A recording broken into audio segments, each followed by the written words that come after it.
Hi guys, welcome. तो आज की अपडेट रशिया से है, जहां पे इंडियन फुटवेयर्स और जूते बेसिकली जिससे बनते हैं ना, जिस रॉ मटेरियल से, उसका इंपोर्ट रशिया के अंदर काफी हद तक बढ़ रहा है। यानी रशिया के अंदर इंडियन फुटवेयर्स की डिमांड बहुत तेजी से बढ़ रही है। लेकिन क्यों? ये वैसे कोई मीडिया आज नहीं बोल रहा, बल्कि पिछले 5-6 महीनों से लगातार ये सो कॉल्ड एक्विजिशंस इंडिया और इंडियन फुटवेयर्स पे लगाए जा रहे हैं कि इंडिया भी रिस्पॉन्सिबल बन रहा है इस वजह से, और यूक्रेन वॉर में इनडायरेक्टली फिर इंडिया का भी कॉन्ट्रीब्यूशन है इसकी वजह से। लेकिन इंडिया के जूते और रशिया यूक्रेन वॉर का आखिरकार क्या लेना देना? देखो, लेना देना ना, ये लोग इनडायरेक्टली इस तरह से जोड़ रहे हैं कि इंडियन कंपनीज रशियन कंपनीज को लेदर एक्सपोर्ट करती है और उसी लेदर की मदद से रशियन कंपनीज बूट्स बनाती हैं अपनी मिलिट्री के लिए। जब से रशिया यूक्रेन वॉर शुरू हुआ, लेदर की रिक्वायरमेंट रशिया के अंदर बहुत तेजी से बढ़ी है और इंडियन कंपनीज ने प्रॉपर अमाउंट में लेदर रशिया को प्रोवाइड करवाया है। काफी हद तक बढ़ गया है रशिया का लेदर इंपोर्ट इंडिया से। दूसरी चीज ये भी रही है कि इंडिया और रशिया के टाइज अच्छे हैं। तो आपने ध्यान दिया हो, पूरे वॉर के समय में कभी भी इंडिया ने डायरेक्टली क्रिटिसाइज नहीं किया रशिया को। वेस्ट के बहुत बार बोलने के बावजूद रशिया के अगेंस्ट इंडिया का डायरेक्ट कोई स्टेटमेंट नहीं था। और इसके ऊपर अलग से युद्ध के बीच में ही इंडिया और रशिया के ट्रेड रिलेशंस में 400% 400% से भी ज्यादा का इजाफा हुआ था। लगभग 413% इंक्रीमेंट देखने को मिला था ट्रेड में, जिसमें सब चीजों का ट्रेड हुआ, ऑलमोस्ट लेदर, ऑयल, सब कुछ।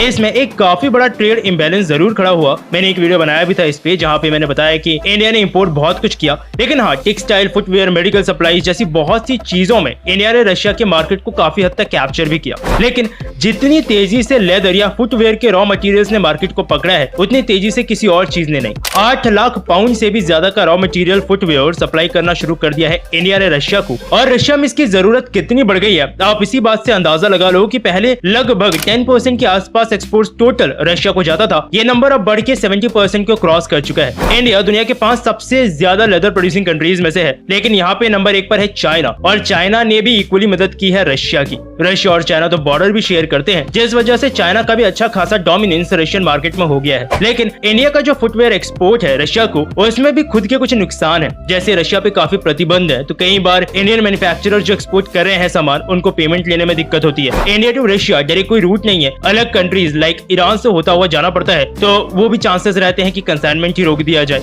लेकिन इन सब के बावजूद भी रशिया को एक्सपोर्ट किए जा रहे हैं, बड़े लेवल पे एक्सपोर्ट किया जा रहा है। और रशिया के किसी सोल्जर के जूते, उनके बेल्ट या कोई भी ऐसी चीजें जो लेदर से बनी हो, या मेडिकल इक्विपमेंट्स अगर आप यूज होते हुए देखते हो, पूरे चांसेस हैं वो भारत से ही गए होंगे या फिर भारत से गए रॉ मटेरियल से ही बने होंगे। बाकी आपकी राय भी मैं इसके बारे में जानना चाहूंगा कि आपके हिसाब से क्या ये सही है, या आपको वेस्ट की तरह लगता है कि भारत एक अहम भूमिका निभा रहा है सो कॉल्ड एक तरह से रशिया यूक्रेन वॉर को बढ़ावा देने में। लिखिएगा जरूर अपनी राय नीचे कमेंट सेक्शन में। इस वीडियो में इतना ही रख रहा हूँ, मिलूंगा फिर से एक नई वीडियो में नई अपडेट के साथ। जय हिंद।